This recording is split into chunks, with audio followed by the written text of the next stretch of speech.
Hello મિત્રો, બધાને good morning. અને અત્યારે હાલમાં તો આપણે સુરેન્દ્રનગરના યાર્ડમાં છીએ, કારણ કે રાત્રે અહીંયા આવ્યા હતા એક ગાડી ખાલી કરવા. હવે આપણે જવાનું છે વિરમગામ બાજુ. અને તમે જોઈ શકો છો કેટલી ગળદી અને ફૂલ આનંદ આવ્યો હતું. અને ભાવે કે એવા હતા નહીં ખાસ ખેડૂત માટે તો. અને પછી તોય આપણે વેચી દીધો નો છૂટકે. અને પછી આપણે નીકળી ગયા હેવી. અને કાકા હાટું દુકાને મસાલા લેવા ઊભા રહી ગયા હેવી. અને 2 મસાલા બનાવ્યા છે. અને પછી આપણે વિરમગામ બાજુ નીકળી જવાનું છે ફૂલ બાકાજી, કારણ કે આપણે અહીંયા ગંઠા ભરવા જવાનું છે. અને જો ટાંકી ફૂલ કરી નાખી છે ગેસની અને પેટ્રોલની બે, એટલે વચમાં ક્યાંય ગાડી આપણી ઊભી ન રહે. ફૂલ બાકાજીકીમાં જેટલું આવે એટલે તો સલકાવે એટલે મેં તો ભેજ દેવાનો. અને પછી આપણે ગાડીમાં બે જેવી રાત્રિએ જગ્યા હતા, એટલે એવું થોડુંક રીસ્યા. અને પછી જો રોડે ચડી ગયા હાઈવે ફૂલ બાકાજીકી 80 આંખે કાકા ગાડી. અને આપણે પડખે બે ગયા સાઈડમાં સાનામાના બોલ્યા વિના ખાઈને ગપ્પા કે તને શું ખબર પડે, પહેલી વખત હેરી આવ્યો તો ગંઠા ભરીને ગાડીઓ જાય. અને આપણે ગંઠા ફરવા જવાનું છે. અને આ પૂગી જવા દઈએ એ લગભગ 2-5 કિલોમીટર રહેતું હોય છે. અને તમે જોઈ શકો છો. અને જો ફાઇનલી કાસા રોડે ચડી ગયા એવી, કારણ કે આ રોડેથી અહીંયા ગંઠા ફરવા આપણે જવાનું છે.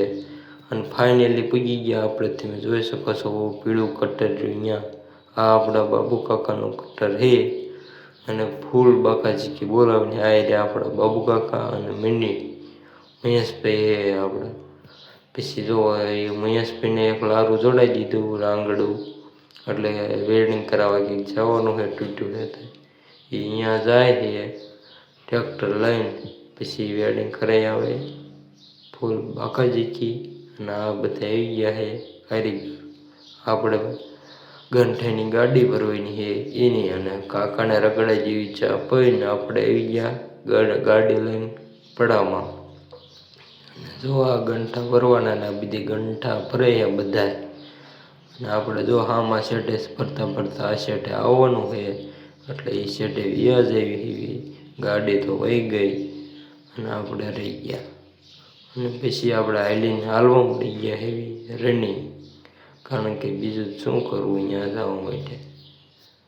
રાંડો સારું કરતો તો અહીંયા રહી ગયો. અને હવે જો અડધી ગાડી પીરી વળે તમે જોઈ શકો છો ફૂલ બાકાજી ખાલી અડધી કલાકમાં આખી પીડી 3 જણાને થઈને. આ બાબુ કાકા આપણા છે. અને હવે આપણે ગંઠો લઈને હાલવા મળી પાછો સારો ગોતીને પહેલી એટલે મજા આવી જાય. અને કામે સારું થાય એવો મોટો ગંઠો લીધો હોય તો ઢગલો કહી દીધો હોય ને ઉપર જો કેટલો માળ આવી ગયા. એટલા ગંઠા નાખીને ગાડીનું પૂરું. હા આપણા કાકા છે, એમના લીધે આપણે આવ્યા હતા ગંઠા ભરવા આપણા હાટું. અને જો ગંઠાને કાકા ભાઈ કરાવ્યો આપણે. મારે છે ને તો હવે નતા થતા, એટલે મેં તો કાકા તમે આવું ઘા કરો, બાકી હવે તમે સંભાળો. અને પછી ફૂલ ગાડી કિરવાળી જોઈ શકો છો. સુપર કેરીમાં એટલા ગંઠા ભરી દીધા છે. અંદાજ તમારે કાઢવાનો કેટલા ગંઠા છે. અને એમાં બધા હવે નીકળી ગયા એવી પાછા કટરે. અને અહીંથી વ્યા જઈશું. અને ફાઇનલી જો રોડે ચડી ગયા એવી ફૂલ બાકાજી સાથ ઉપર બીજી ઝાડા અડી રહે. અને પછી હાઈવે રોડ પકડી લીધો આપણે, કારણ કે સુરેન્દ્રનગર વાળો રોડ છે વિરમગામથી. અને જો કાકા ગીત વગાડે છે મજા આવી જાય એવા. તમને સંભળાવું તો કોપીરાઇટ થઈ જાય, એટલે એ ગીત ન સંભળાવે. અને પછી ફૂલ બાકાજી ક્યાંય આપણે ગાડી હાલવા દીધી. પછી ફાઇનલી આપણે પેટ્રોલ પંપે પૂગી આવી ને ગેસની એજન્સી છે, એટલે ગેસ આપણે ફૂલ પાછો કરાવી નાખ્યો છે. એટલે પાછી રિટર્નમાં ગાડી ઘીરે પૂગી જાય. અને જો ઠાકી રહે એવી 2 દિન ઉજાગરો કેવી હાલત થઈ ગઈ છે. અને જો એટલી ગાડી પીરી ઉપર આમ અડું છે, પણ આપણે ધીમે ધીમે પુગાડી દઈશું ઘીરે. અને ફાઇનલી તમે જોઈ શકો છો આ આપણા ઉદામડાની પાય છે. અને તળાવ છે ઉદામડાનું. અને એ રોડે ચડી ગયા એવી ફૂલ બાકાજી ઉદામડાની પાય છે.